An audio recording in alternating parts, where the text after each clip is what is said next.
Welcome to the Golden Hour, the podcast community where moms and moms-to-be hear stories from other mothers and top experts in the pregnancy and postpartum care field. You can visit goldenhour.fm for more information, resources, and all other episodes. You can also find us at goldenhour.fm on Instagram for comments and questions. Hello, and welcome everyone to another episode of The Golden Hour with Dr. O. I am your host, and I'm joined by a fellow podcaster whom I admire dearly, Emma Lehman. Emma is originally from St. Louis, Missouri, and studied marketing at the College of Charleston in Charleston, South Carolina. After graduating, she moved to San Francisco, where she met her husband, Travis, a California native who moved to New Zealand with his family when he was young. Emma and Travis moved back to Auckland in 2019 and haven't left since. By day, Emma works in product marketing for a health and wellness tech company. On the side, she runs SurroTales, a podcast that offers a platform for intended parents and surrogates worldwide to share their surrogacy journeys and insights. After a long surrogacy journey of their own, Emma and Travis are thrilled. I'm thrilled for you to welcome a baby girl into this world come February. Welcome, Emma. Thank you so much for having me. So excited to be here.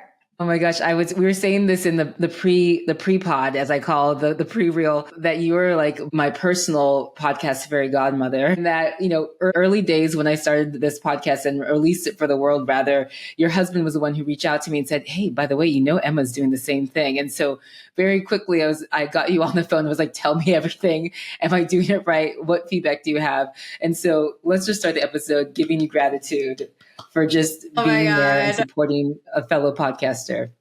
You're so sweet. Well, the feeling is mutual. I've loved nerding out together and navigating this confusing and sometimes frustrating tech world of podcasting I feel like every episode you learn a new trick, you learn a new hack. I'm always eager to pay it forward. You've done the same for me. So I'm glad we're on this ride together.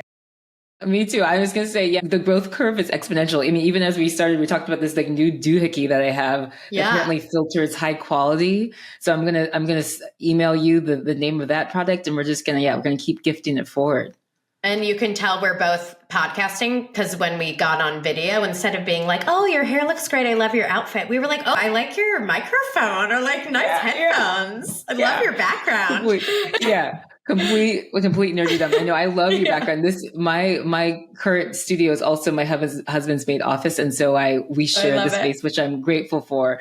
But I think at some point I'm going to be like, this is mine. And I'm going to start integrating more of my elements. It's your podcast studio. Yeah. It's my podcast studio. It's his office secondarily. Yes, exactly. Well, as the intro alluded to, one of the main reasons why I feel honored to have you on the podcast today is not only because you're a fellow podcaster who's taught me everything I know, but mainly because you and Travis have had your own unique journey. And we can start from anywhere, but I'd love for you, if you're comfortable, to start kind of from the beginning. What really brought you guys to the place of pursuing surrogacy for the start of your family? Yes. So like everyone, the journey is very unique with several twists and turns. But we've learned so much along the way. And that was the main inspiration for me starting my podcast, SurroTales. Mm-hmm. But to try to summarize as concisely as possible, I was actually born with a condition called MRKH, which is an acronym that Anna probably knows better than me. But in a nutshell, I was born without a uterus.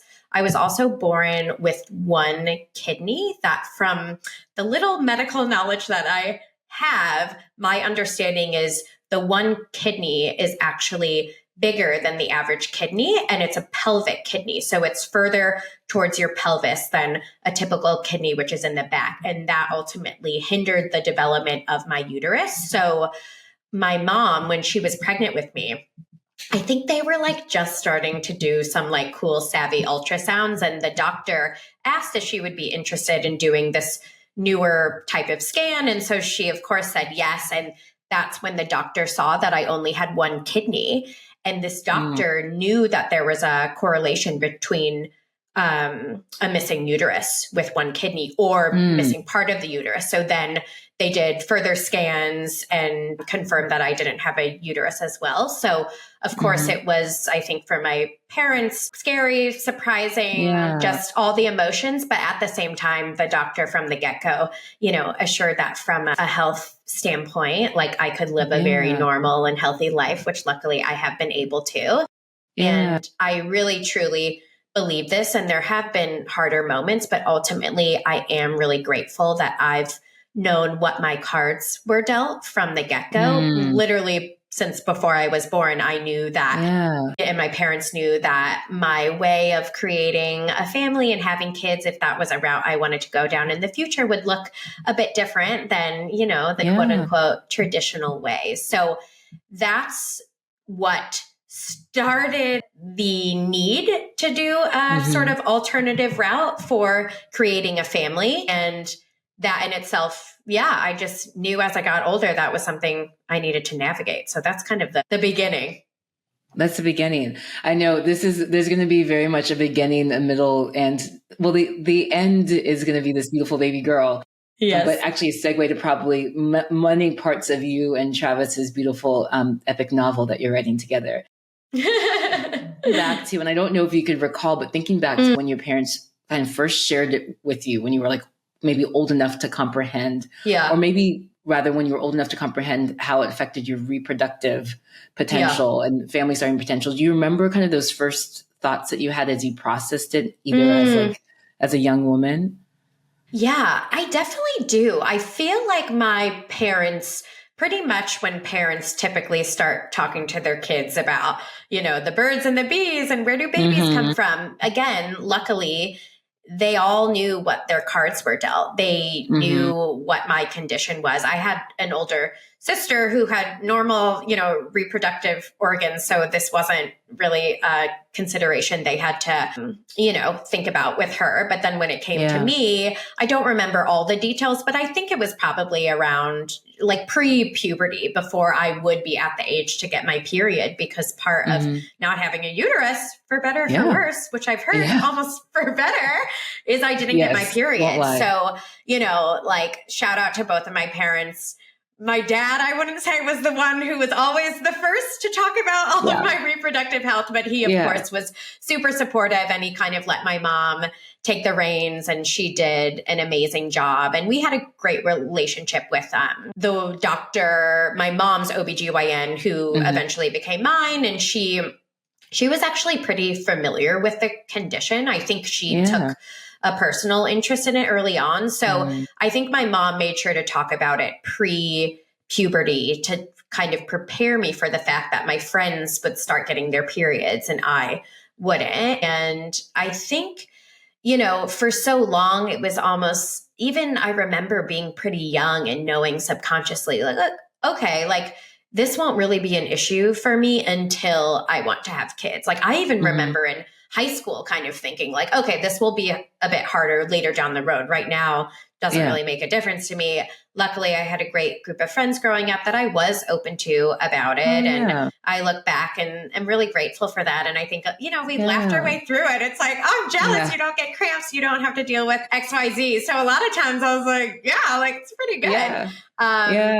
So I am grateful for the openness that my parents had about the condition. But at the same time, and my mom and I have talked about it, there was this protective kind of energy about it too. Like aside from being open with me about it, it wasn't something that my parents were necessarily very open about with friends and family, because they felt like that wasn't their news to share, which I completely respect. It was also a bit of a different time. They really wanted me to live as normal of a life as possible. And I did. Like I had a great group of friends. I played a lot of sports. I didn't let it define me. And I really respect them for that. I do think, times are a bit different now. People are a bit more open about their, health challenges or certain struggles that they might have. And I think it was just a different time then. And I think they wanted it to be left up to me how I shared it with people in my community. Yeah, I totally respect that. I think that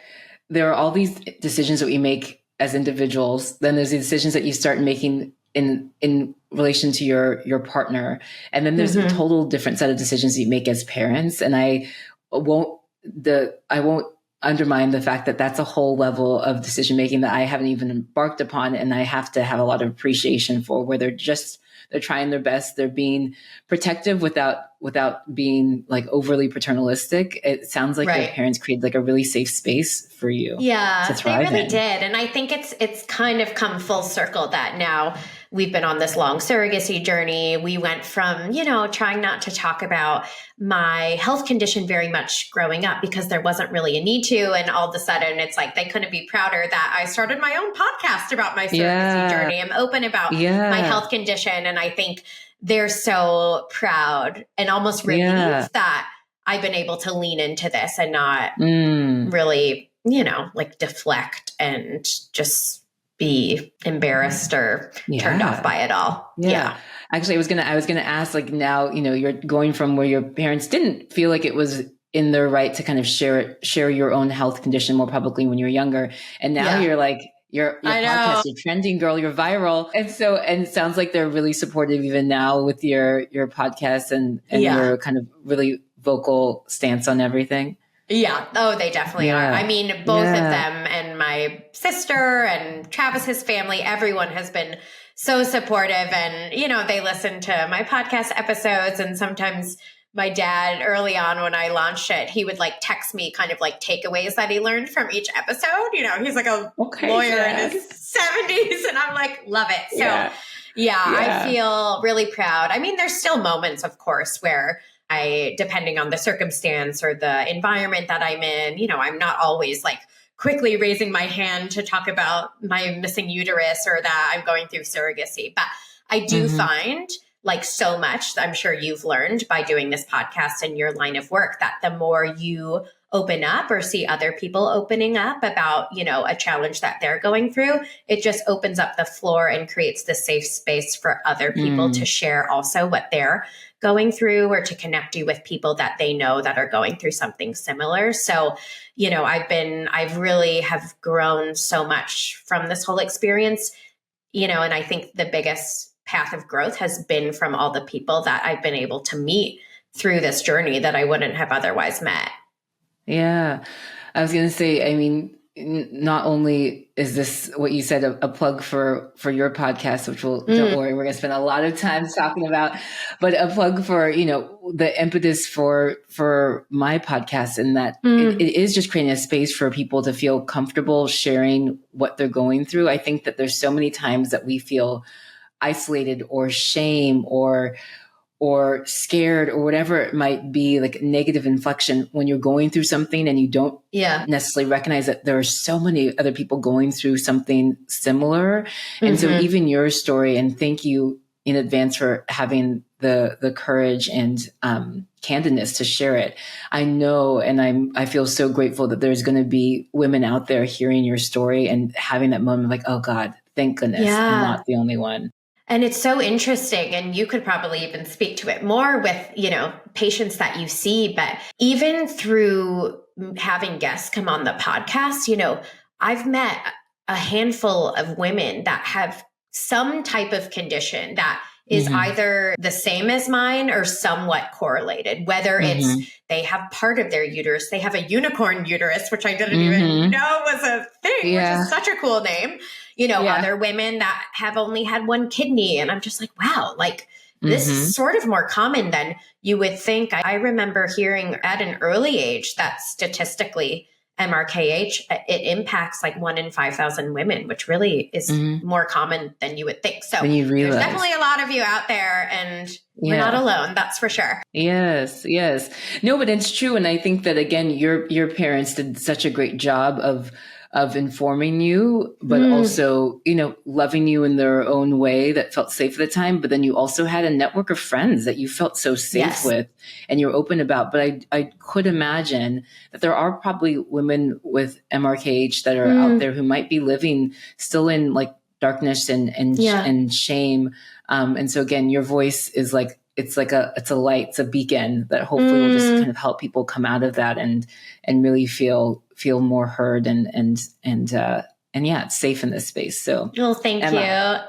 you. Thank you. Thanks to And you. I think, again, I feel grateful that my parents knew from birth my condition, because I think the norm is to discover when a young girl it should be at the age of getting her period and it's not happening. And then you kind of have to work backwards and figure out what's going on. So I'm really grateful for myself, but also my parents, that we didn't have to do that, grueling kind of runaround, or not necessarily my condition, but so many other conditions, or, inconclusive conditions that couples or individuals go through, of trying to figure out why, they're not conceiving, and then having to do all these tests, et cetera. Like mine's pretty straightforward, which I am grateful for. And it's just a different type of navigating. And I, again, will dive into it more, but I think there's heartache and frustration with any sort of avenue that people are finding themselves in that's, not working from a baby making standpoint. So I think for me, it was, that part was straightforward. We'll get to more of the surrogacy side of things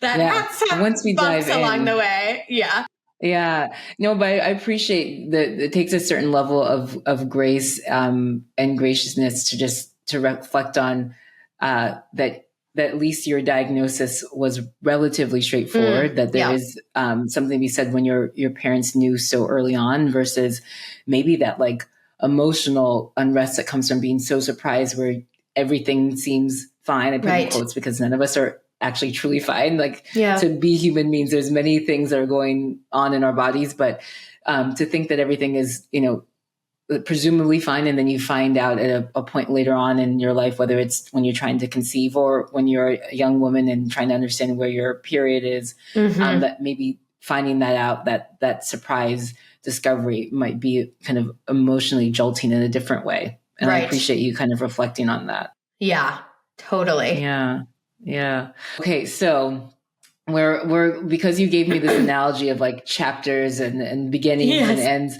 We're moving towards, we have an understanding of how it was for you growing up, and understanding your diagnosis growing up, and it, again, seeing that you were able to thrive in such a loving environment. When was that switch? When you were building a relationship with Travis, when you said, okay, this is the man that I want to start my family with? Like, when was that switch, when it went from, I know this about myself, this is my diagnosis, but now actually starting to think about family planning? When was that for you? Yes, it's such a good question. I always say the best way of putting it is like, in my head, it went from being too early to bring it up with Trav to all of a sudden it was like way too late, and I should have brought it up earlier. So, it's very full circle serendipitous that we live in New Zealand, because it all kind of started in New Zealand. And long story short, Trav and I were probably 2 or so, maybe not 2 years, maybe a year and a half years into dating.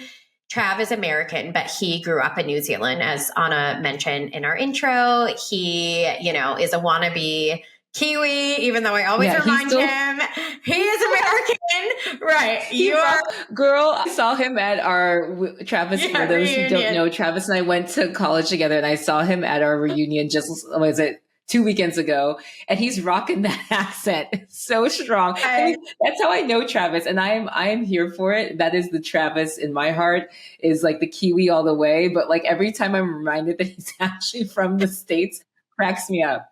I know, and people are like, well, at least one of his parents is Kiwi. I'm like, no, they're both from California. Trav and his sisters were born in California, but he is self-identified as a Kiwi through and through, which I love. Respect. We met in San Francisco. He was very clear from the get-go that New Zealand was a very special place for him, that he'd love to, live there at some point. He had such a phenomenal upbringing there. He moved there when he was about 8 with his family and his younger sisters, et cetera. And I just love that about him. He had this passion for, this home that was far, far away. He had this amazing community of friends that he built. A lot of them had come through San Francisco through the years to visit, both his friends, his parents' friends. And it's just like, there's nothing like the Kiwi energy. Like, they're so family oriented, so community oriented. So all that to say, Trav, a year and a half or so into us dating, he actually went to New Zealand on a trip with business school. He was at business school at the time, and he was like leading a trip to New Zealand. It was him in his complete element. So yes. I ended up meeting him there after the business school part of the trip. And we spent a couple weeks with his friends over New Zealand summer, which was like Christmas, New Year's, etc. It was magical, like such a cool way. For my first time in New Zealand, we had such a great time. So I feel like I had such a great time, but in the back of my mind the whole time, I was like, okay, like, we definitely see a future together. I know that he really wants to live here at some point. In the back of my mind, I was like, I know we both want to be parents. We've talked about how important, family is to us and how much we love kids, but nothing like that in depth, And so it was in the back of my mind a lot on this trip. And then I remember towards the end of the trip, we were just sitting at the beach one day and he said something about like, could you see yourself living here one day? And I said, definitely. But, there's a big component that I've been kind of waiting for the right time to talk to you about. But it's like, how do you segue from like going out to dinner to being like, by the way, I don't have a uterus? Like he would have no reason to know that I don't have a uterus. If it's what I always say too, like people live their young adult lives trying not to get pregnant. So it was just a factor that, we didn't really have to worry about. So I felt like right when I said it, I just had this huge weight lifted off my shoulders. He couldn't have been more understanding. He said it in the sweetest way. But of course, he wished I told him sooner because I think ultimately he just hated the notion of me feeling like I needed to hide this big part of me. And from there, it was never once, fast forward, we've been together like 12 plus years, like never once has he made it seem like this is like an Emma thing. It's like, okay, this is an us thing. We'll figure it out. I remember specifically saying like, please talk to your friends or your family, anyone about it. I don't want you to feel like you need to keep this to yourself, and the main takeaway was, I want to have kids. I would definitely love to start a family with you, but we will just have to go down a bit more of an unconventional route. Yeah. And I remember he talked to his mom about it. And from there, it wasn't even a question. It was like, okay, like we'll figure this out at some point, not today when we're in New Zealand, but at some point. Yeah. Yeah. Wow. I mean, obviously I am a fan of your husband's. I think the way that he even received the news was just, to use a phrase I used earlier, just so gracious. He's like, okay, like taking that in and creating a space of like, it's not a you problem. It's a we, and not even a problem. It's a we thing for us to solve together. Right. Exactly. I love that there was a togetherness there. I think every time I have no parallels in my own current life to what you guys have gone through. But I think every time my husband and I hit any potential like challenge or obstacle, every time we go through it together, I feel fortified in our teamwork, like in our togetherness, and the fact that it's us against the world. It's like two against whatever that thing is. And so I just have this image of you and like Travis come together on that beach being like, okay, like hand in hand, I got you, you got me. Like, and whatever. I think that's exactly. And from there, I feel like for me too, it's like New Zealand always had this special place in my heart because that's really what solidified, that we're really in this together and that he would be the most supportive husband. And he has been. And fast forward, we've been married for 7 years. We've been on a long fertility journey, and it's really been like a collaborative journey, not a it's mine and then Trav's just along for the ride. No. I mean, there's so much. I always make this joke that Ooh and I don't have any children yet, but the podcast, the thing that we're recording that's your right baby. now is my baby. And he is I'm trying to use all these random analogies, but he's fathering said baby with me, and that we're doing it together. And I mean, any partnership, right? Yeah. Any partnership goes beyond just like romance. It is collaboration. It's teaming up. It's working together. It's problem solving. Yeah. It sounds like you've given me a couple hints. You dropped a couple hints that the fertility journey, as much as you went into it knowing that, I'm going to need fertility care, It sounds like it's been prolonged, and it sounds like there have been plenty of opportunities for you and Travis to show your togetherness as you got through some of these obstacles along the way. Do you mind kind of sharing kind of the start of your fertility journey? When did you and Travis kind of finally sit down, and was it after you guys got married? Did you guys always know that you were going to start a family within a couple years of marriage? What was it like for you guys? Right. So although, the reason behind needing a different route to create a family, I think like everything, hindsight's 2020, there would have been maybe a number of things we would have done differently or earlier, but it's not like the average person is that well versed in fertility and surrogacy until they have to be. But all that to say, we, had the conversation initially when we were in our and we thought we could table it for a bit, which we did. And I think right when I said the weight was lifted off my shoulders, it just became like open dialogue through the years. And that was really reassuring. But it wasn't until after we got married in 2017 when we were, I think about 29 or so, that it coincided with our wedding and us really starting to seriously think about moving to New Zealand. At that point, a lot of Trav's friends that he grew up with, a lot of them lived overseas and they were just starting to move back to New Zealand. At that point, we had lived in San Francisco for a while. Trav finished up business school. We were just kind of ready for a change and kind of had that why not mentality. We did the classic, move to New Zealand for 2 years and then come back or see how we feel. At least I was saying that. I think Trav in his head was like, I have 2 years to ensure that she loves it and never wants to leave. And that's pretty much what's happened. Everyone's been so supportive. I think it's taken a bit of time for my family to get used to, but they are happy that we are here and so happy here. So now it's been over 6 years going on.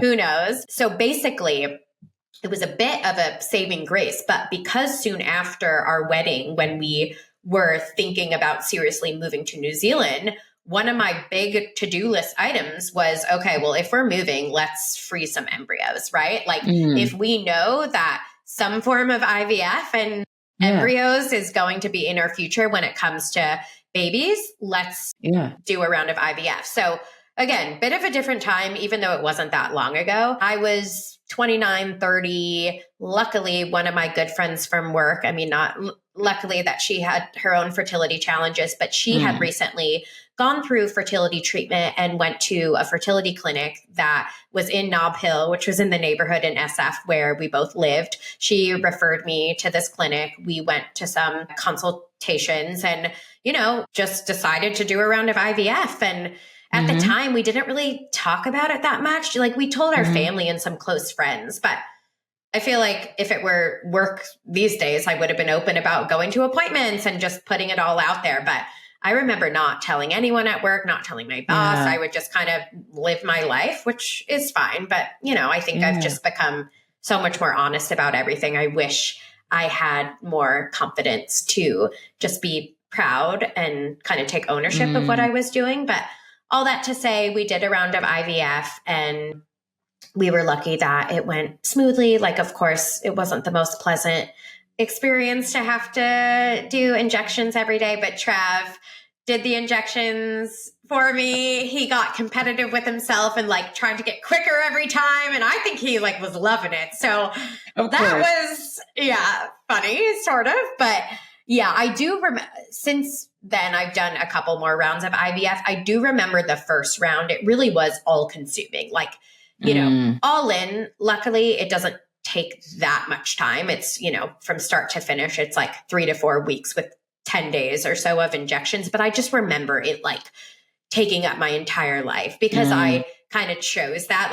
I didn't want to be very social. I didn't want to commit to doing things because I had to be home at a certain time every night. And as I've gotten older and done other rounds, I've kind of learned to incorporate it more into my life. So it doesn't feel like I'm resenting it or having it fully define me. So that's just a bit of reflection. But all that to say, we froze embryos and then moved to New Zealand. And we had embryos on ice when we were still relatively young. So we were giving ourselves high fives and now we did this. Let's go live our lives in New Zealand and not think about it for a while. Yeah. I want to take a pause to reflect on a couple of things. One, you mentioned that coworker who referred you to the fertility clinic. And I think that whether it's just the dialogue has changed, maybe it's also just because, I'm an OBGYN practicing in the Bay Area quite proudly, and that I have a lot of women I get to care for that are career oriented. Right. Fertility is kind of oftentimes a part of your journey if you're choosing to start your family intentionally later on in your life. A lot of tech companies in the Bay Area also have pretty decent benefits where they want to invest in the future of their female workforce. And so a lot of people have good coverage for fertility care. So it's funny for me as a practicing OB in the Bay, it feels so common to either having these conversations or having patients who require fertility care of varying degrees, right? We've talked about at the very beginning, there's so many different people, so many different reasons, that people might need fertility care. Sometimes the most frustrating are those ones that are unknown, right? Versus for you, you knew very early on in your life, but also just related to, age and deciding to defer the start till later. I will give a quick plug to my own personal journey. When you mentioned the injections, I was like, oh girl, I remember them well. Yeah. Not many people know, although my close circle knows. My husband and I decided this summer to freeze embryos because I'm advancing in my age every year, gracefully so. We're just getting older. It's just the fact of life, but we still are, we're still contemplating if and when we'll start a family. And so this summer was a big decision to freeze embryos. And I'm a doctor, which means I inject all the time. I do procedures all the time. I also think I played rugby in college, just like your husband, which means I think I have a pretty strong pain threshold. But there was one needle in particular, I had two different syringes I have to inject. One no pain, the other one, whatever solvent that was in, burned. It burned. I remember every time tearing up. And I'm too type A, and because I think it's because I'm a doctor, I was like, ooh, you can't do the injections. You're gonna go in the wrong space. I just have to do it myself. But he was always there. I'd set an alarm. He was oftentimes he was working at the same time, and so I'd set the alarm. He'd come in and take a break from his work. We'd do the injections. He'd go off and finish work. So I did appreciate his support, but there was many times where I was just like, but you actually can't do it. I won't let you do it. But that's so refreshing that even doctors have a moment of, just cringing a bit. And I think it's always the anticipation of knowing that the needle's coming, especially if there's one that burns a bit. And no offense to Trav, he was fine at it, but I ended up doing 2 more rounds over the years later. The last one, I actually was empowered and did them myself, and they hurt way less. So sorry, Trav. I think he it was so enthusiastic. I know. Yeah, he was. He took it he would really keep it in there and count out loud the number of seconds. I was like, this is not helping. This. So I ended up doing it. That's a tip. I say, if you're debating, do it yourself because it's a lot easier. Yeah. And one of my girlfriends, she, again, because I think a lot of us have utilized fertility care for various reasons, whether it's just, insurance policies or that's the way that it's going to be for your family to start, whatever it might be. One of my girlfriends along the way, who knew I was doing it was get ice packs. So she told me, we never ended up doing it. But she's put ice packs on beforehand. So you're your skin is numb. I was like, that's another pro tip. I did that all the time. But again, the last round, I actually didn't. I was all business the last round. By the last round. Yeah. I was like, I'm taking no prisoners. Yeah. Let's go. And we'll get to your rounds. We'll get to your chapters. But something you also said that I appreciated was being all business. I didn't realize that it becomes a bit consumptive. I was fortunate that we did it when I was on vacation. And so I was already off. So I already it was the thing that I was doing. But I remember being so nervous about the hours, the window of time that you're supposed to inject. And I'm very exacting, even though our fertility specialist said, oh, you can do it from this time to this time. And there's only one injection. It's a trigger injection towards the end that really matters.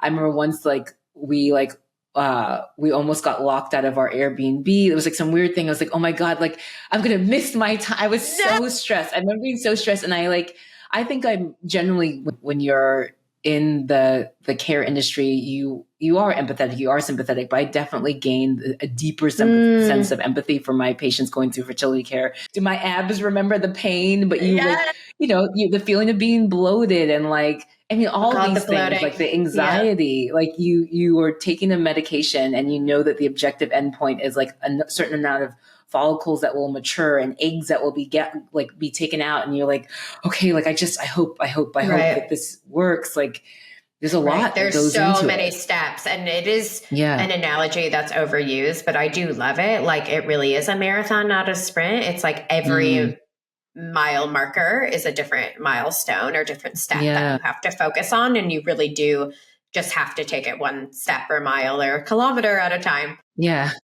Yes, kilometer if you're using the other I still use miles. Yeah. Metric. Miles, inches, it's all crazy. Right. As I think my husband's from Turkey and spent most of his adult life in Europe. And so half the time he's like, what's this like system that you guys use? I know. It just doesn't make any sense. No, anyway. It really doesn't. Okay. Yeah. So you banked some embryos. You guys moved to New Zealand.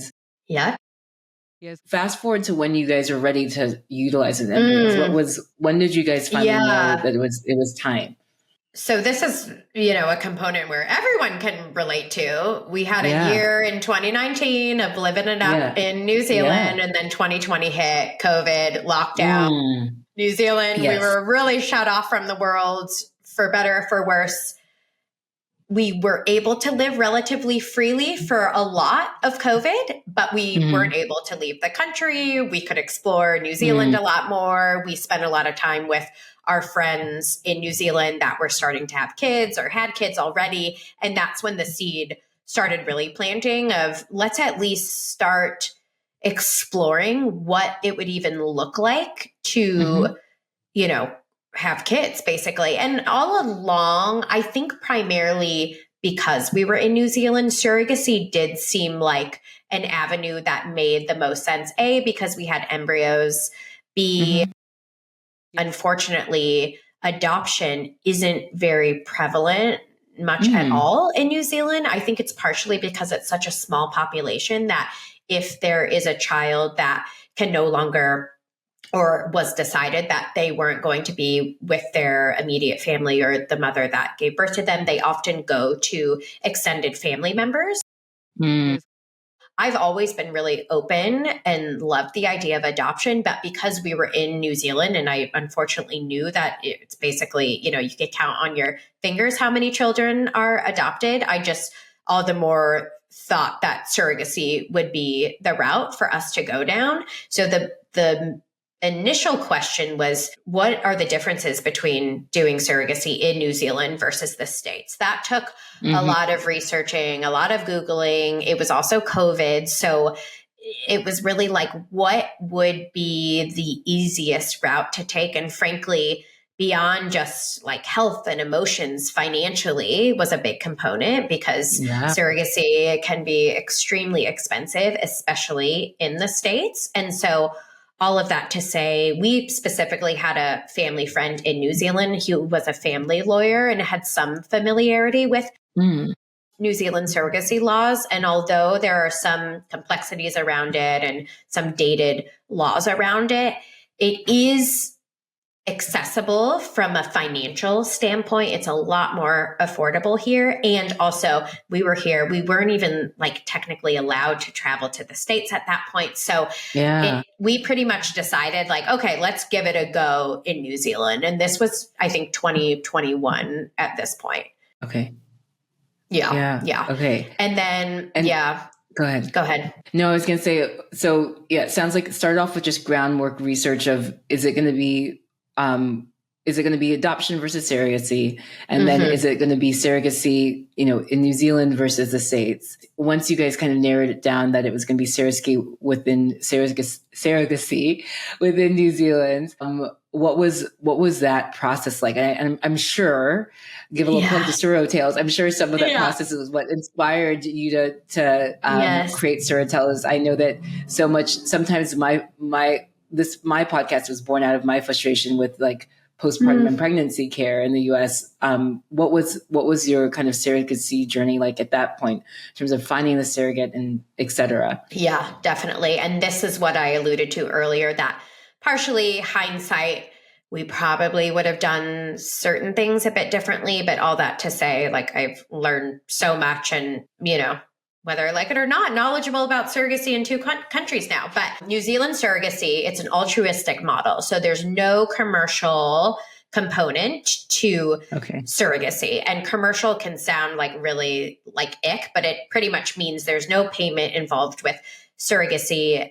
With that, there's no like entities or companies that or agencies that can help you match with a surrogate. So basically you are on your own to find a woman to be a gestational carrier or a traditional carrier. The difference in the two is that traditional, it's their eggs. Gestational is carrying someone else's embryo, so someone else's egg and sperm. But our first step was, once we met with our family friend who is a family lawyer, she recommended that we go to a fertility clinic. So we went to a fertility clinic. Again, with my condition, there was no like decision around, is surrogacy the right path for me? It's pretty straightforward of like, yeah, it makes sense for you to pursue surrogacy. But what started my frustration with New Zealand is basically, it's like, okay, like you're on your own, go find your surrogate, come back to us when you find one. Right. And that's when it was surprising. And luckily, around the time that we started thinking that it was time to look into finding a surrogate, there was a website that was started in New Zealand as almost a beta by a man who is a dad now of two via surrogacy. He is a gay man married to another guy, and they wanted to have a family, and they too were frustrated by the notion of how complicated and dated the process was here. And they had eventually had success with having kids via surrogacy, wanted to pay it forward. They created this, not for profit, just like a network, essentially like a social media platform that could allow people to meet surrogates or potential egg or sperm donors. So, they were allowed to do it because there was no commercial element to it. It was just like joining like Facebook or something else. And it was like a dating profile, basically. You could make a profile, meet other people. And that's where I ended up meeting. I met like quite a few women on there who were so lovely, and it was new to everyone. So I think everyone was pretty open to messaging and getting to know each other. And I ended up meeting a woman who became our surrogate in New Zealand, who was, it was a really special experience. It was very new to both of us, and we got coffee, like a first date, and just got to know each other. And ironically, like that became the easiest part of the process, was meeting this surrogate who was an angel that essentially fell from the sky. She had 4 kids of her own and a full-time job and a full life. And she had just been really, she'd always had a personal interest and love for pregnancy and delivery. And she felt like this could be a great way to pay it forward. So when we met her and clicked, we were just off to the races there. Yeah. Oh, I love that. So I'd like to take a moment to tell you this is my passion project based on years of experience as an OB/GYN doctor. I aim to empower moms and moms-to-be and those in the pregnancy and postpartum care space. If you appreciate what I do, please take a moment to like, subscribe, and share with your friends so it can reach more people like you. You can visit goldenhour.fm for more information, resources, and all other episodes. If you have any requests, suggestions, or questions for future episodes, please email me at hello@goldenhour.fm or leave us a comment at goldenhour.fm on Instagram. I was so curious. You used this analogy of like kind of going on your first date, right? Was that first coffee? And I'm thinking of many failed first dates. This was a good one. What do you know? Did you go into that first coffee meetup with like things that you were looking for, like in terms of the ideal surrogate, or is it truly just like something that was more like ethos, like you just got the vibe? Yeah, what was it for I just you? kind of got the vibe. Like I feel like there was a chemistry there. We chatted for a while, and I remember at the end of the coffee chat, she was kind of like, so like, do you want to do this? I was like, yeah, I think so. Yeah. And it was really organic. But one of the first of many steps was like, okay, let's at least have like our husbands meet. Like, it's not just our decision. Mm-hmm. So I remember the four of us went out. They brought one of their kids, which was really nice. And yeah, really from there, because it's such a long process in New Zealand, it's really important to get to know the surrogate. And one of many laws here is that you actually have to know the surrogate 6 months before at least doing an embryo transfer to ensure that, you know, there's no like play going on or bribery or anything like that, to ensure that like this is a legit relationship. But you could start preparing all of the paperwork and doing all the sessions that you need to do while those 6 months are going on. So, you know, we got together a number of times, but we were pretty committed from the get-go of like, okay, let's go through the process, which meant a number of appointments, more so for the surrogate with the doctor to ensure that she was a viable candidate. There were counseling sessions with us individually, with counselors, with us together. There's a whole process with the like child ministry here, essentially, which is like child social services, because they see surrogacy as adoption here, which is a whole other conversation. But there was a lot that went into it. So if anything, us going through it while getting to know each other only helped blossom our relationship, because you kind of go from being strangers to like family in the span of a few months, because you have to get really real really quick. So we, you know, we loved our surrogate. We loved her husband, her kids. Everyone was great. And just to kind of like fast forward through this part of it, we got to the, you know, embryo transfer stage. We got all of our approvals, et cetera. And in the end, we did 5 embryo transfers with her, and they either didn't take, and one was an early miscarriage.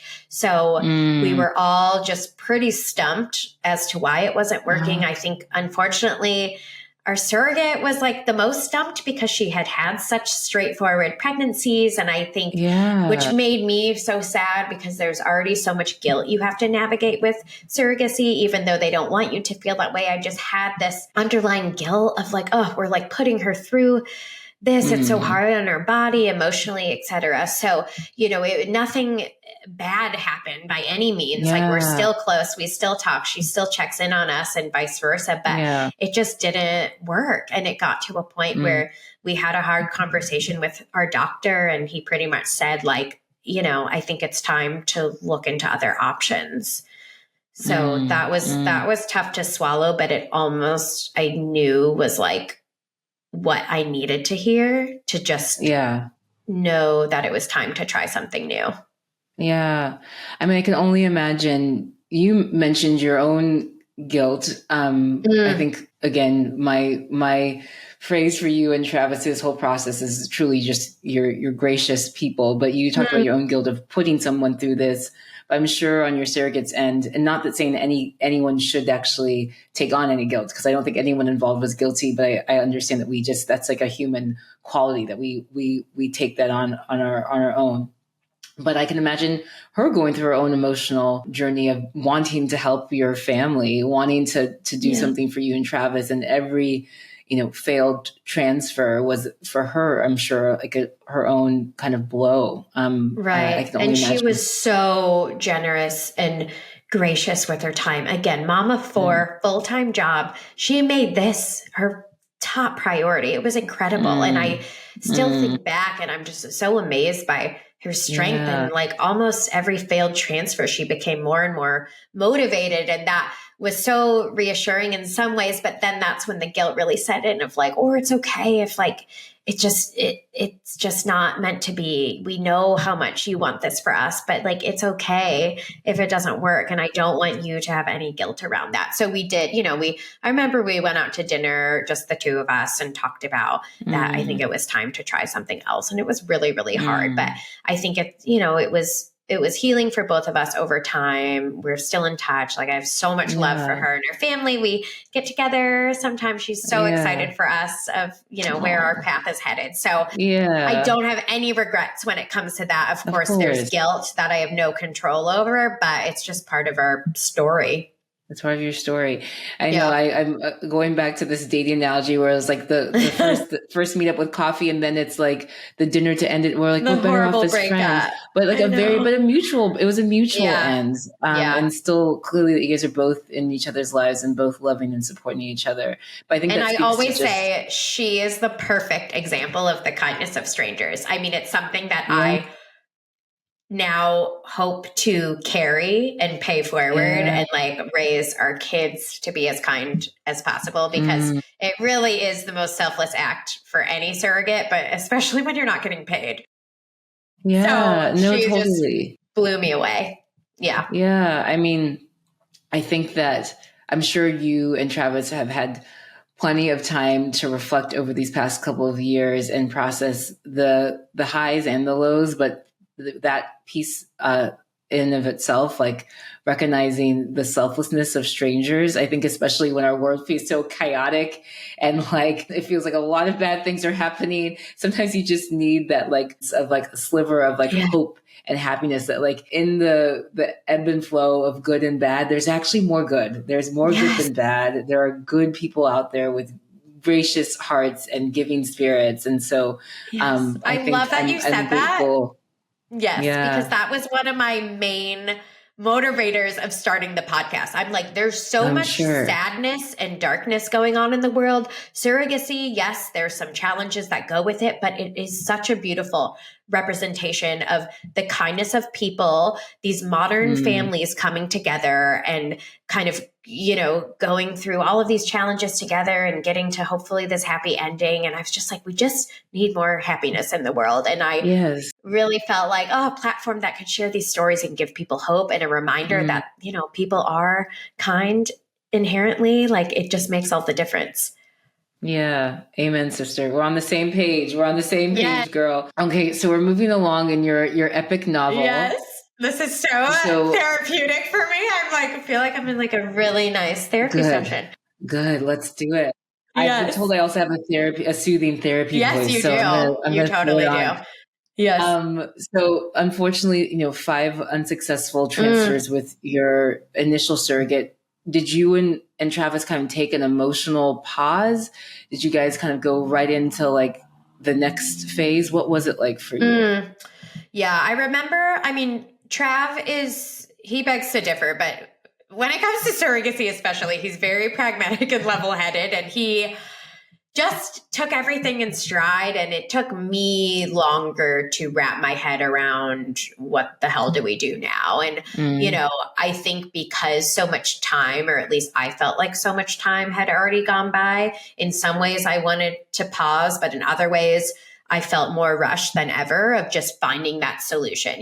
This whole journey or anything related to fertility, it's that lack of control that is often the biggest challenge. And this is when yeah. in some ways, I felt like I had less control than ever before. But at the same time, it was the first moment in a while where I felt like I took some control back and was kind of like, okay, Yeah. like we can, just pave the way to our own destiny and figure out what's next. I think I say I paused. I probably paused for like all of one day and then was frantically Googling. And basically that's when we decided like it's time to get shit done. Like we're going to the States, right? It was like, Yeah. Yeah. New Zealand, there were challenges. There were lots of benefits to doing it here, but in the end, the pros outweighs the pros outweighed the cons, and ultimately Mm, the States. The biggest barrier was financial. All the more that we mm, were US citizens, we're from the US, it didn't feel as foreign and scary to us, the notion of yeah. seeking surrogacy support in the States. I started looking into surrogacy agencies and understanding what that whole environment looks like. We luckily already had a fertility clinic in San Francisco that we used, with the first round of IVF that I ended Yeah. up doing. We did another round of IVF in New Zealand to get more embryos because sadly we were experiencing the failed transfers. And then at that point, ironically, all of our embryos were in New Zealand, even some of the ones from initially San Francisco. So Uh, when we got to the point of thinking like, okay, like we're going to do surrogacy in the States, we also knew that meant doing another round of IVF, ideally with our same fertility clinic that we used all those years ago, which was pretty cool that we were able to go back to them, same doctor, same everything. So we, we're trying to figure out what the best solution would be from a surrogacy standpoint in the States. We identified an agency route could be a great solution. We just needed funds to make it happen. We candidly just put our heads together, rallied with our family. We were going to figure out a way to make it work. Like, I feel really privileged that I can even say that. I'm fully aware that for the majority of people, it wouldn't even be a possibility. I mean, if there's no benefit or financial support involved, like we're talking $200,000 or so, right, for surrogacy. And that doesn't even include the IVF treatment. So they're big numbers to wrap your head around. I'm definitely estimating here. There's so many different agencies and price points, and they're high numbers. So it's not something, it's nothing to sneeze at, right? So all that to say, we were gearing up to commit to an agency, and some people might have heard the story if they listened to my podcast, but we were gearing up to go on a big family trip to Alaska on a cruise that Travis's grandma graciously hosted us all. So it was the whole Lehman extended family going on this mega Alaska cruise together for 7 days. And, Trav's whole family was there, including his sisters. And one sister lives in New Zealand, who we see all the time. His other sister, Maddie, lives in San Francisco. We hadn't seen her in a bit. And basically at the first day of the trip, when we were at a layover at the airport in Sitka, Alaska, she basically made the most generous offer that we could dream of being our surrogate. And was basically like, hold the presses, don't do an agency, like, I want to be your surrogate. I think she said, like, did you, how's it going? Did you find a surrogate yet? And, we kind of laugh about it now. I was kind of like, why, do you know anyone? And she was like, I'll do it. So that's what started the next big chapter of Trav's sister as our surrogate. And I didn't want to give this spoiler early on, but one of the many things that have webbed our beautiful, weave together is that connection, because Trav's sister, Maddie, is getting care with her group. So I knew about this early on, but even hearing you share it, like this moment where you're in I think a random, probably small regional airport in Sitka, Alaska. And her, again, just like that altruism of like opening her heart to two people that she probably loves so dearly and being like, can it be me? Like, can I help you guys? Right. How can I be of service is just incredible. It really was such a beautiful moment. And it felt like a light bulb moment when she said it. Trav and I were sitting next to each other. Her partner was sitting next to her. You could tell that they were both excited to, finally share the offer that they'd been talking about themselves. And I just remember having this light bulb moment. And same with Trav. We were just kind of like, oh my God, like, this makes so much sense. This could work. Yeah. So much love. But like everything, so much, yes, it was another pivot, and the best pivot to have. But I always joke, we were preparing to embark on this 7-day cruise that meant like no Wi-Fi, no service. My type A self, all I wanted to do was like Google and wrap my head around how to navigate surrogacy in the States with a family member. And, it was the best opportunity to really pause, be present, just soak in this generous offer, spend time as a family. And then basically when we got back to civilization, it was like, okay, I had just wrapped my head around the whole agency process where you pay a shit ton of money, but they do hold your hand every step of the way. And then vice versa. Now it was, okay, what's the process in the States if you are going through surrogacy with someone do you use an agency, or, what are the differences in steps? And so that was really the next stage of just researching how to go about this. I'm very corny, and I do believe in serendipity, and I too am like, I'm type A and I'm proud. Like at this point in my life, I got to embrace it and shout it to the rooftops. But I do believe that life gives us pauses for a reason. Like life wanted you to appreciate that, like Maddie and So her true. husband got to that point where they were like, we love Emma and Travis. We want to do this for them. And they just want you to have 7 days to relish in it and not be like all into like the minutia of like the process and logistics, which are important. But I love that life just like, I love that Grandma Lehman was like, everyone come onto this cruise. She didn't know that there's going to be part of it.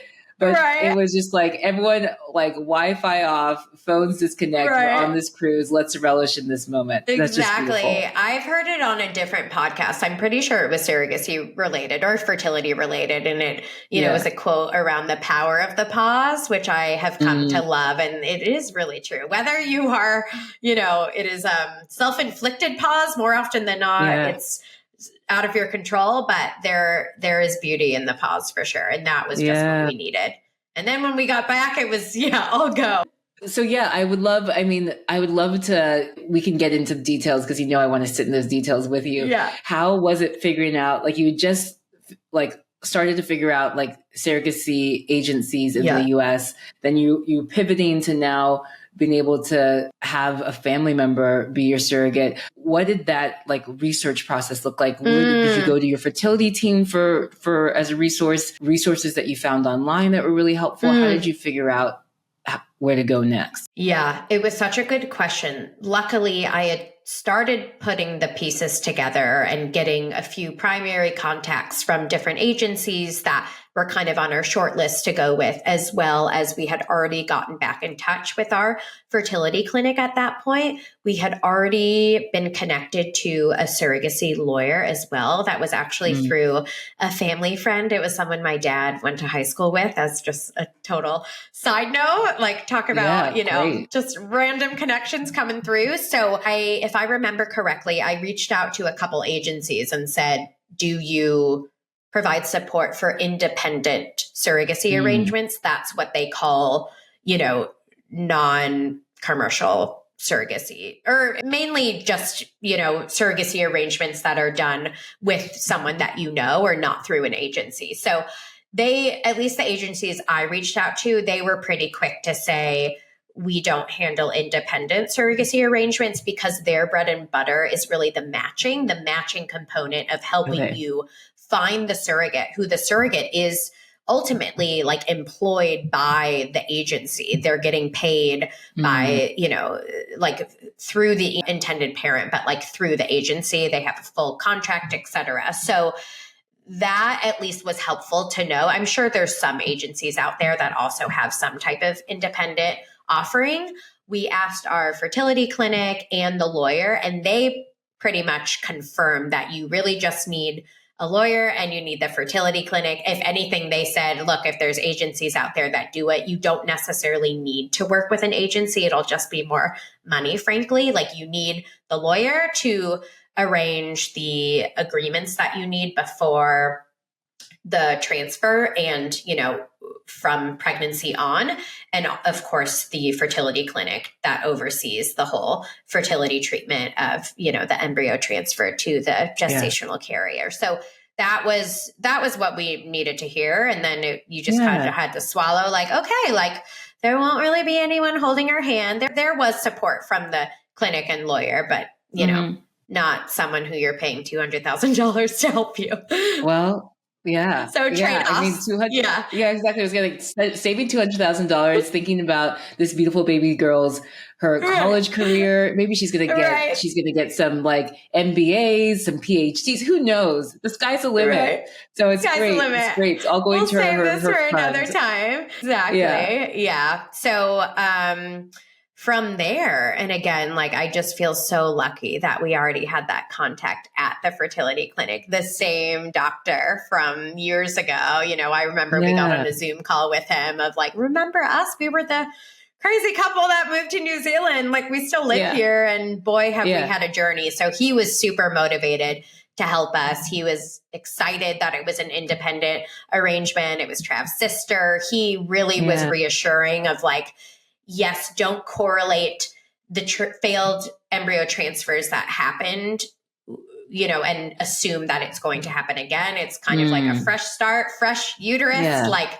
we'll get you some more embryos. And that's what we did. Like at the end of last year, we flew to the States. My mom actually came and met me in San Francisco because Trav had to come a bit later. That's when I felt empowered to do the shots myself because I love my mom. The initial plan was for her to do them. And I could just tell how nervous she was. And I just had a moment where I was like, there's no way in hell I'm letting her attempt to do this. So that's when I was like, I need to take this into my own hands.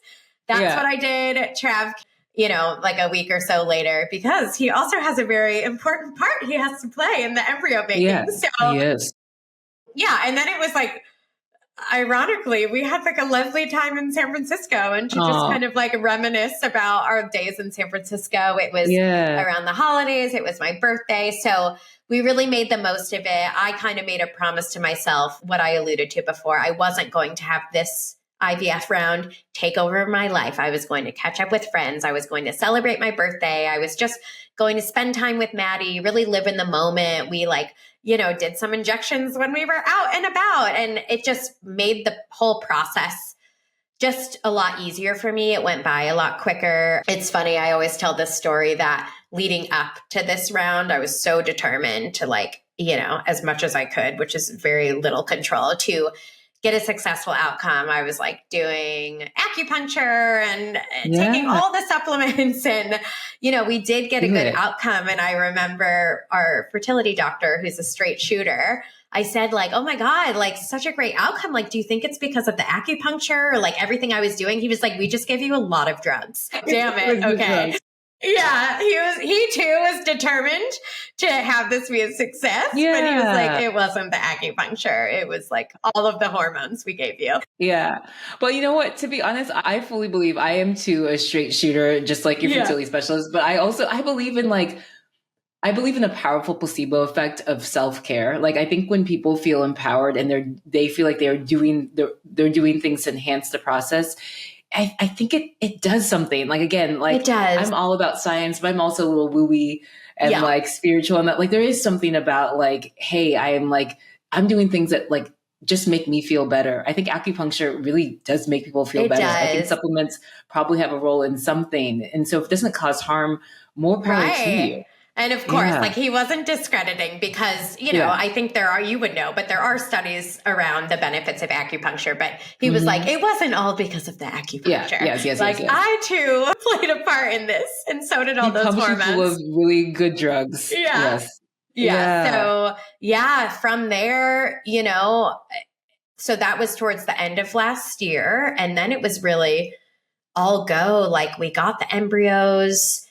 Again, these were some hindsight moments that Maddie and I actually just reflected about in a podcast episode I just published, which was my first interview with Maddie, which was really fun. And there were certain steps that looking back were the slow ones, or maybe we could have started X part of the process quicker. Like, we had the most straightforward legal agreement because we were, arranging this contract with family, but it still took a while because there's two different lawyers that are communicating and there's just a lot of cooks in the kitchen and it was the holidays, et cetera. So, and you have to have that agreement in place before doing the transfer, of course. So that took a while. There were vacations. Maddie and her family were actually coming out to New Zealand to visit towards the beginning of the next year. So there were a lot of layers and we ultimately were able to do the first transfer.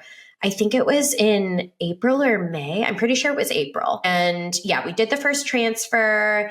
It was all so exciting. Like, even though it was our millionth transfer, it was our first one with Maddie. She was like, so, invested. She was really interested in the process. It's pretty amazing seeing the embryo transferred. Of course, you can't see it with the naked eye, but on the screen, zoomed in, we were zooming in for it. Her partner was there. Like, it was so, so cool. And then you do the transfer and then it's like this big anticlimactic moment of like, okay, now you have to wait 10 days and like, get on with your life, And I think by that point, it had been such a long pause from when we did our last transfer with our other surrogate. So we just had how long was that pause? Was it like it was like, so September was like August, September of 2023 was when we pivoted from the New Zealand surrogacy. Maddie offered to be our surrogate in September. And then from September to basically, I think it was April was our first transfer.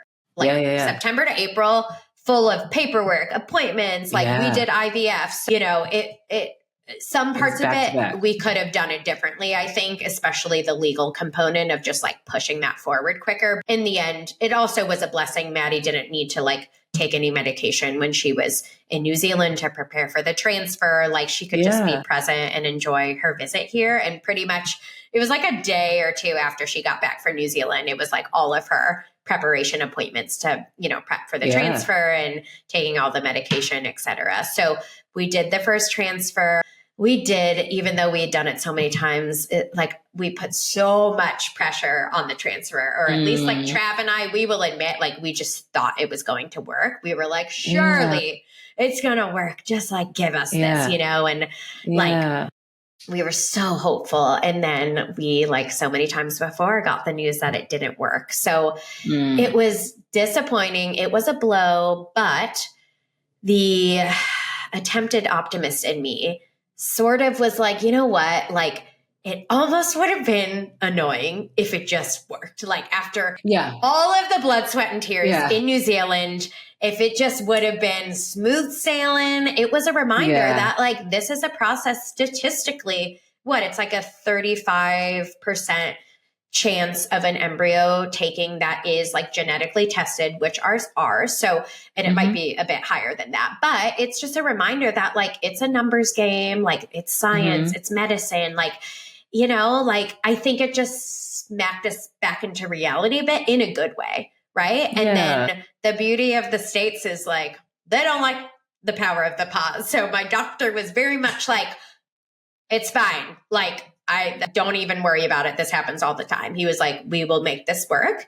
He actually leaned into the fact that Maddie, she has a daughter who's almost 6. Maddie had a very luckily straightforward pregnancy delivery with her daughter. It was easy for her to get pregnant. So my doctor, I think he's so used to seeing patients that do typically need more treatment because they've already been struggling with fertility, and surrogates are a bit of an anomaly in the fertility world because they don't necessarily have a past of fertility challenges. So our doctor encouraged a more natural approach this time around. So Maddie did still take some estrogen and progesterone, but there were a few other medications that she didn't take as much of. I can't even remember all the details, but he basically was like, let's try to match your regular cycle and just let your body do its thing, which was really great, you know, and just, that was encouraging to hear. And so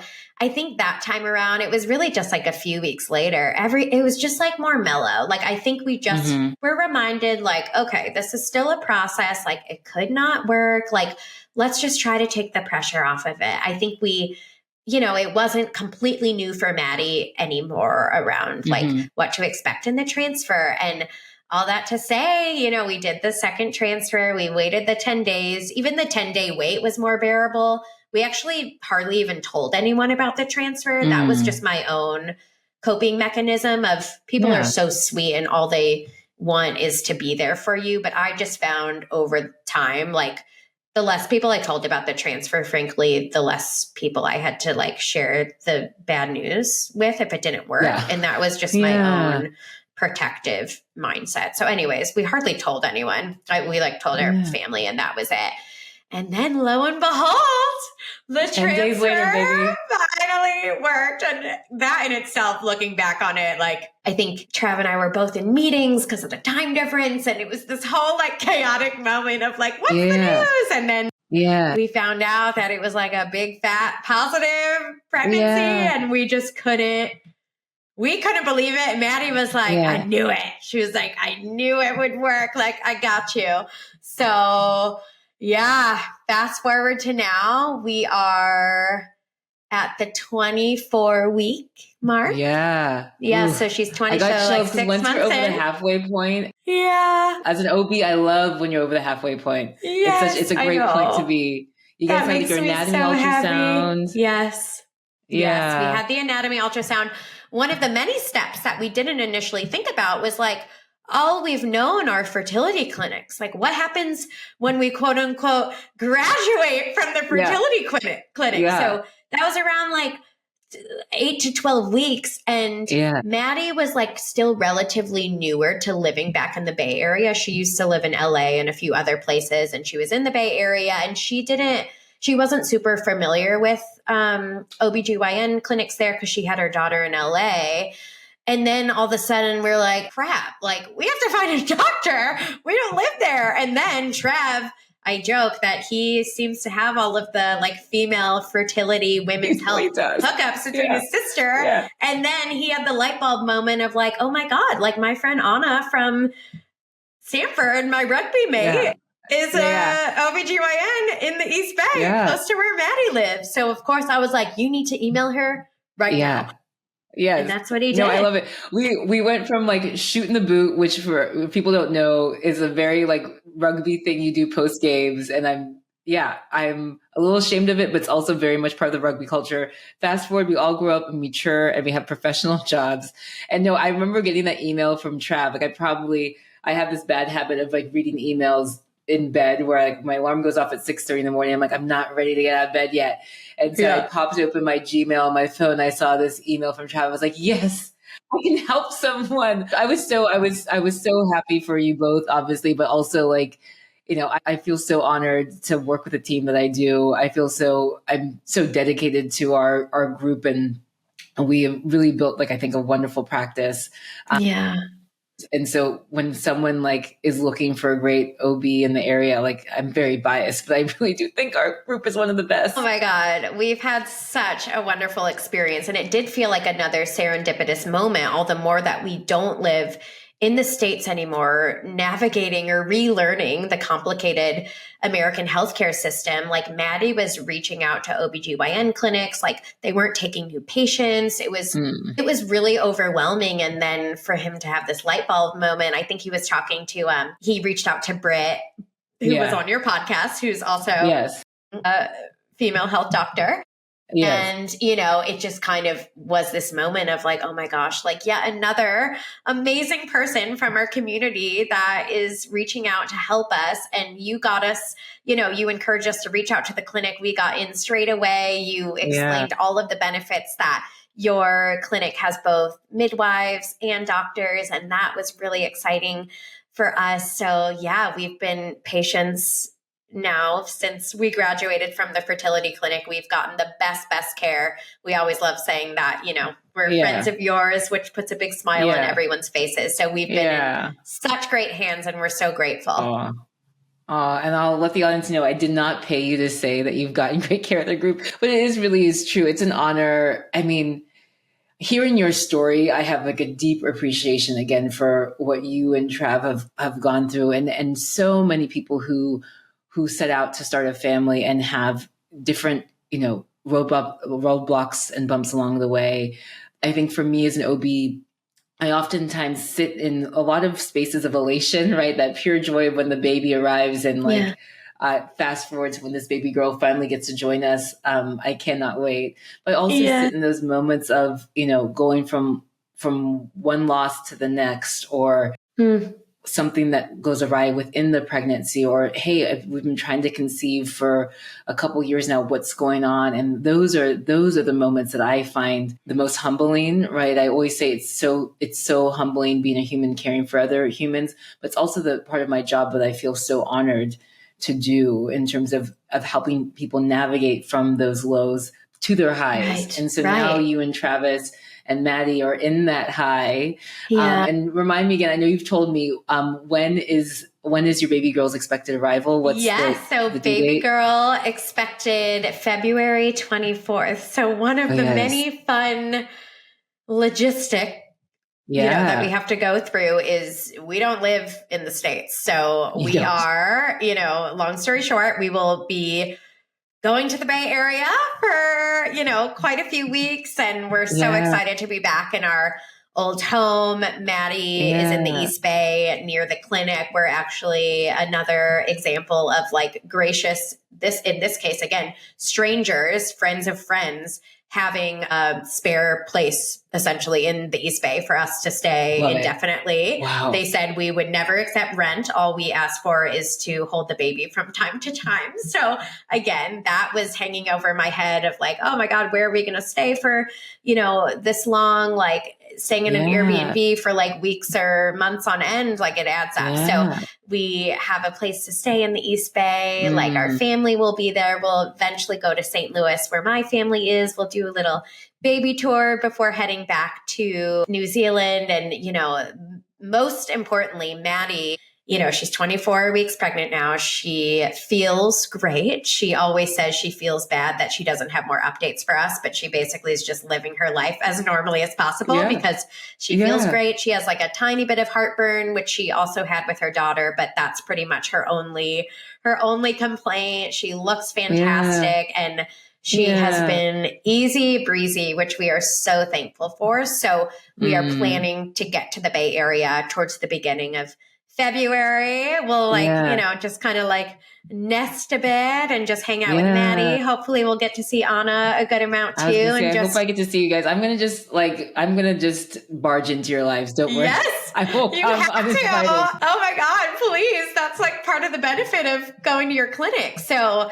I mean, and you starting this podcast, I feel like it's been such a great educational tool for me as, we're in the thick of pregnancy and entering the third trimester. I was actually, before this interview, I took my dog out and I was listening to the episode you did with your colleague who's a midwife, and I'm halfway through it. It's so helpful. Now I know a bit more what to expect. I'm understanding more of the role that the midwife plays, or, a doula versus the OBGYN. So, it's a win-win, especially for patients of your clinic. Yeah.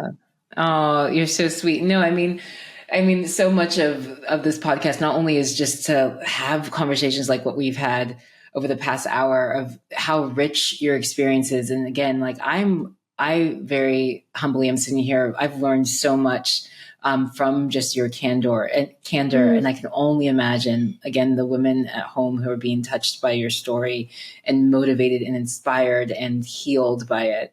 But also, it's education, right? I want all of us to like learn from one another. I think that we are all our own best experts, if you will. So all the ups and downs that you've gone through has made you like truly an expert. And so I'm so grateful learning from you. I'm curious because you alluded to this a couple times there. I think especially when your surrogacy journey started in New Zealand, you alluded to like, wow, things I know now that I would have done differently.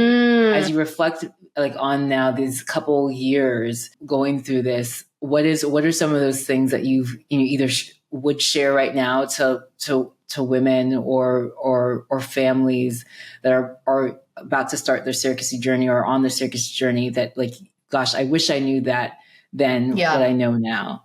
Yeah, such good questions. I mean, some are a bit specific to our unique situation of being expats who live overseas. So there is hopefully, a component that not everyone will need to go through, but it's probably more relevant that I'm giving it credit to. Like for our situation, although there are parts of the New Zealand surrogacy framework that do make surrogacy accessible from a financial standpoint and some other factors, sometimes, candidly, I do debate if we should have just gone the US route from the get-go. It's expensive, but it's so much more prevalent in the States. And one of the biggest, most important factors of all is that legally, pretty much in all states, definitely in California, the intended parents, which is the terminology that they call Trav and I, who are going through surrogacy, with our embryo, we are seen as the legal parents from the get-go, from before birth. Whereas in New Zealand, you actually aren't. Even if the embryo is 100% your genetic making, the surrogate is technically the birth mother, and their partner, not even if they're married, which doesn't matter, but just, another interesting fact, they are seen as the legal parents from birth. So on top of all of the other logistics that you have to go through in New Zealand, you have to legally adopt your own baby, and you can't do that until at least 3 months from when the baby is born. So that is a lot to swallow, and it could be a whole other episode. I think I have learned as a coping mechanism, you could dwell on, the details of it all you want, but ultimately, it's a really dated law that does have plans to be updated, long overdue. Good. But all it will do to dwell on it is it'll just drive you crazy. It's kind of over time, I got better at just seeing it as a formality. That's also why they put such a heavy stress on knowing your surrogate for X amount of time, because there isn't this binding contract that is created before the transfer during pregnancy, because it's not legal. So you really need to ensure, the medical professionals need to ensure that this arrangement is, safe and everyone is on the same page, or else you could run into some really, really slippery situations of whose baby it is. So, that's a long-winded way of saying, would we have just gone to the States all along? It was also COVID. It just, it all happened for a reason. One reason too, we wouldn't have met our initial surrogate who we love, but also like Maddie wasn't at a place in her life a couple years ago where this was necessarily even an option. Like she was still, thinking about if her family was complete. She was in a different phase of her life. So, talk about serendipity. Like, even though we had to go through some shit before we got here, like this was the time where it made sense for Maddie, and doing it with family does make things a hell of a lot easier. That's for sure. So that's one big lesson. I think, some logistics, like I said before, being really on top of the legal steps in the States, I didn't realize, and Maddie didn't either. That was an area that did slow us down. We could have gotten the ball rolling on the transfer side a lot quicker had we've just really been pestering our lawyers more to get this to the finish line.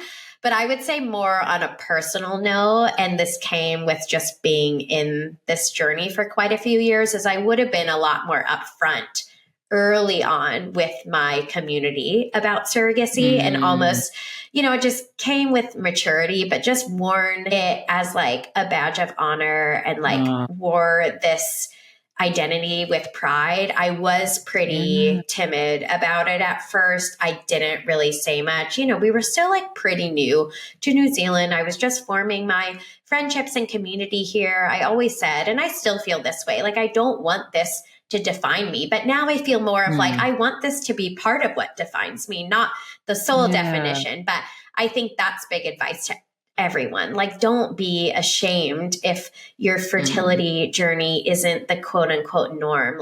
As we are all, progressing in this day and age, there's so many different ways of creating a family. And one is also deciding that kids are not in your path. And that is one of the bravest decisions you can make too. So just be proud of who you are, basically. Beautiful. I couldn't have said it any better myself.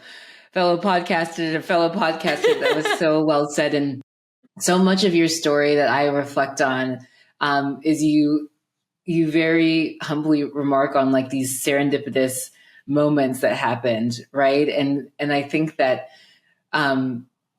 anyone who can appreciate with such deep gratitude how the term lucky I think undermines how there were a lot of purposeful intentional steps you've made, but also just again the kindness of others, and Maddie stepping in, your first surrogate stepping in, Travis and I randomly meeting on a rugby pitch in college and still maintaining our friendship till now. All these amazing moments that have supported you and Travis along this journey. And what I love is that you are now paying it forward, right? What I love is that you're now doing your own podcast. And so I would be amiss not to give you a chance to plug SurroTales. So please thank you. I think you alluded to a lot of the inspiration came from what you've gone through and creating a space for people to be heard and seen.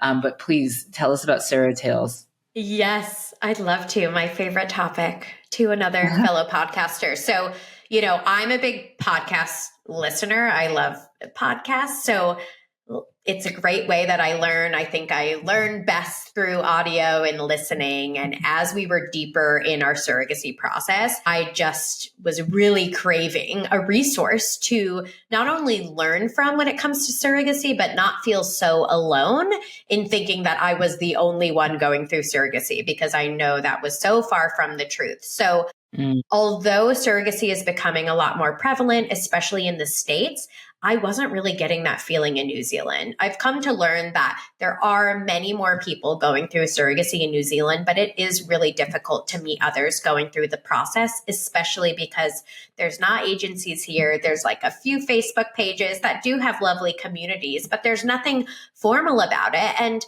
I feel for the fertility clinics and specialists there that can't really provide much support when it comes to educating you on more of like the cultural, social components of surrogacy. Of course, they can talk you through the medical side, but what about like, oh, you should meet this couple who's been through the process, or this is a great surrogate you could talk to. I just was craving that community.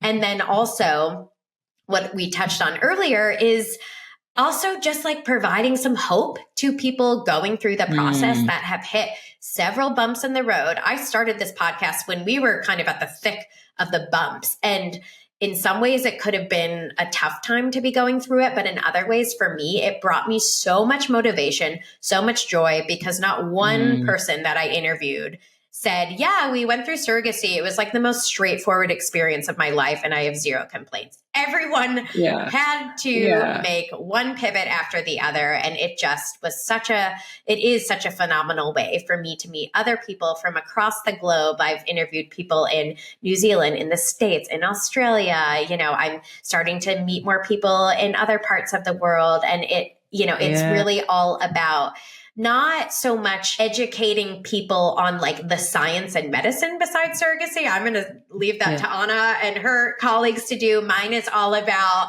interviewing the people that have gone through the process, right? The good, bad, and the ugly. And I had this idea cooking for a while, I think similar to you. It was, you make the baby analogy, like thinking about starting this chapter. And then I started thinking about it more. And I just kind of had a moment where I was like, you know what, fuck it. I'm just going to do it. And since then, it's been so rewarding. There's been a lot of trial and error from a tech standpoint. Anna can relate to that, but it's been so rewarding. It is a lesson in putting yourself out there. Of course, I had my self-doubt, still do, imposter syndrome, but I've gotten such just, floods of love from people, both strangers who are just starting out in the process to people that have known me forever, and I'm learning so much. And I just think that's another big lesson. It's just fertility related or not, just if you have an idea for something, just do it. Like,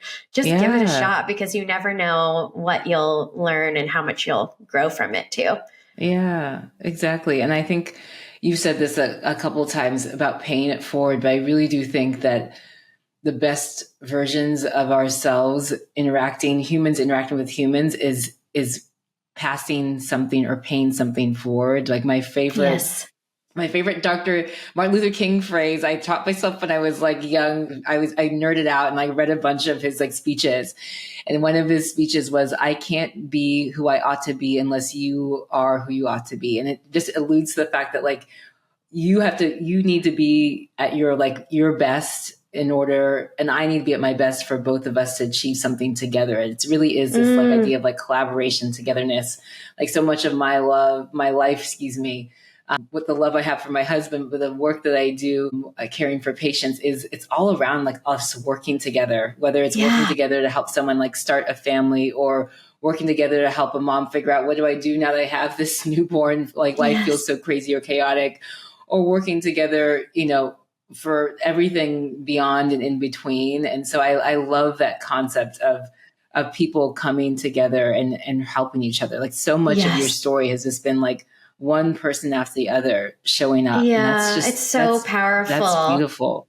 And thank you. And what I always say too is the people through the years of us going through this that we were lucky to meet who had gone through surrogacy, the number one takeaway was how eager they were to pay forward their learnings and, what they would have done differently or what they wish they knew when they were just getting started. So that was another light bulb moment of let's all work together to, try to provide a resource for people that are just getting started or think maybe one day surrogacy is an avenue that they want to go down, or they're just interested in it because they understand that this is it's a growing, in popularity way of creating a family. So I think that was another light bulb moment of like, let's create a platform that allows for people to share their learnings in a more scalable way versus, every now and then getting lucky enough to meet someone indirectly that's going through the process. Yeah. Well, I know for me as an OB, I think that I have the honor of caring for so many different patients in different types of families and different ways to create family. And like your podcast is going to be like my go-to plug, not even as a friend, but it is truly a resource. Cause I think that there is, and we've alluded to this earlier in conversations, this sometimes people feel like othered or isolated or alone. And I can't wait to like be able to promote your podcast to be like, you're not alone. And there are many people having this wonderful conversation. And I can't wait to pay it forward, if you will. Well, same to you. I could not agree more. And again, we said it, but it's been so fun bonding over the world of podcasting. And I can't thank you enough for all the great work that you're doing. And it's selfishly a great time in my life where I'm trying to wrap my head around all things pregnancy, delivery, especially for someone who's not the one who's pregnant. So it's coming in very handy. Yeah, it's great. I have many episodes in the reel waiting for you. We're going to go through like all the things. Though, don't you worry. I want to, as we are kind of wrapping up the podcast, I literally could talk to you for hours. I know. I'm like, oh my God, I've talked your ear off. I'm so sorry. No. This is perfect. I want to end on I think a thoughtful question, and I don't know if you've been able to think about it yet. You shared early on, your parents' approach to kind of teaching you about your diagnosis and creating a space of just love and support. How have you and Travis thought about telling your daughter how she's came into this world? Have you guys already started thinking about like that conversation and what that would look like? Yes. I mean, we definitely have, but at the same time, I think the beauty of it is that it feels really organic and natural. I think we're so proud of the way that our baby will come into the world and how much she'll represent the literal village it took from all over the world. It took to get her here. So we will shout loud and proud that her super Auntie Maddie, carried her, and that both sets of parents and siblings and grandparents and friends, everyone did their part to help us. And I think it just goes to show how much we're loved, how much she'll be loved. And I think, everyone, has every right to handle conversations that they'll have with their children differently. But for us, we feel really strongly about being really open and honest about how she came into this world. And I think, we owe it to ourselves. It's a testament to how hard we work for this. It's a testament to Maddie. And of course, it's so important for her to know where she came from and how she came into this world. So we're all about transparency. I love it. I haven't had many people push me to near tears on an episode yet, but girl, you almost got me there. You almost got me there. Oh my God, I could keep going. No, but it's so beautiful. I think about every baby I've delivered. It's a cherished moment every time. It is precious every time, whether that baby was conceived like in an instant without any trial or tribulation, or if it was a year's journey, like at that moment, your lives are forever changed. And so I think that the fact that part of this baby girl's story is it's an epic novel that we've talked about over the past now almost like well over an hour and a half. Like, I love that she's going to learn every chapter along the way, and she's going to feel that much more assured of her love and her worth and her value and how truly precious she is. She's so lucky. She's so lucky to have this story already written for her and amazing parents like you and Travis to tell it. So thank you. And it's been really helpful to interview other guests that have been through it, particularly intended parents, and for them to solidify how important it is to be open about how the baby came into the world.